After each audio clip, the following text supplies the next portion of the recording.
And joining me now is Jasper resident David Leoni. David, thank you very much for joining us. I can imagine you have a lot going on right now. You bet. Yeah. Thanks so much for having me. You've been out of Jasper now for 4 days. Have you had any updates on your home there and any other connections to the town?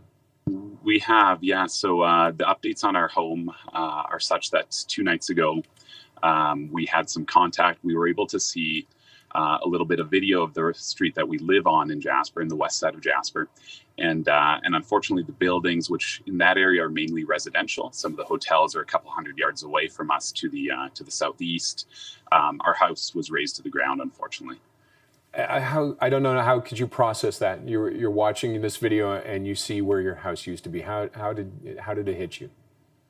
It's a tricky one. I think clearly there's a lot of mixed emotions. It's very complex what you go through. The initial one that struck me is recognizing maybe some of the trees and the pattern of the road or the bricks of our driveway, and then seeing the complete chimney of the house, which miraculously stayed completely intact and upright, and the rest of the house just flattened to the ground. And so you start placing things in terms of their position with respect to trees and your driveway and all that stuff, and then you realize, oh my God, this is now completely flat. The whole crescent that we live on, potentially the whole west side of Jasper, much of it is completely flattened to the ground. And so it's the emotions that strike you, I think, first, or just for me, was shock.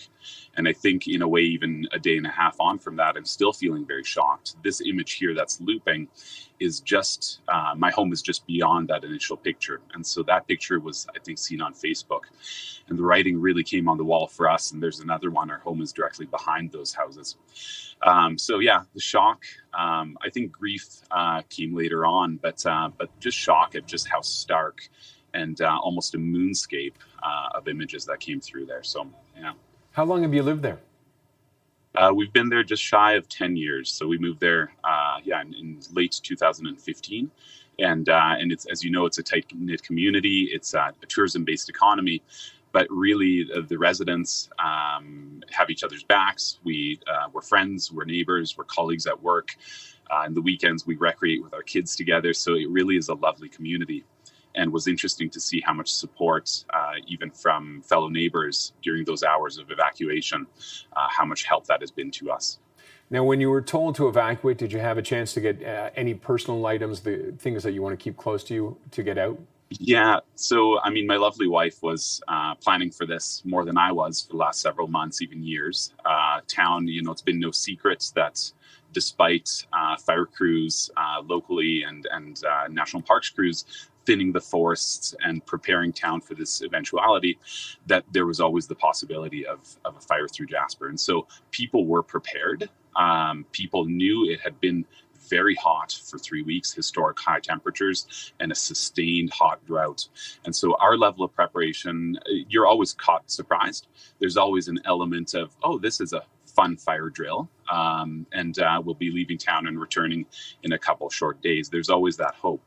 But there was a fairly good level of preparation. We did have about an hour and a half from when the alert was issued to when the evacuation order was issued. And in that hour and a half, it was controlled pandemonium at the Leoni household at my home, where very quickly with one of my two sons, the other was in Edmonton visiting grandparents, my wife and I, we packed as much as we could into our travel trailer, packed the truck as much as we could, decided to leave a vehicle behind, and made a lot of hard decisions on larger, heavier items that obviously couldn't make it, but many of sentimental value, but tried to get as much as we possibly could. So controlled pandemonium is how I would describe that hour and a half before the order.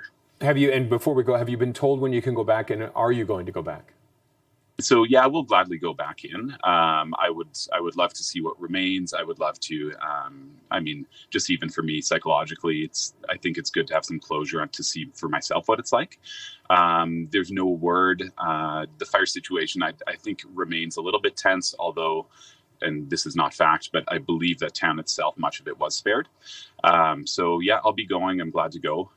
But it may be some time, and there has been no communication as of yet on when residents can safely return. Okay, but you plan to rebuild, though? You're going to go back there? Oh, no question. So it's for us, both for the profession I'm in and for the lives that we lead in Jasper and for the friends and relationships that we have there.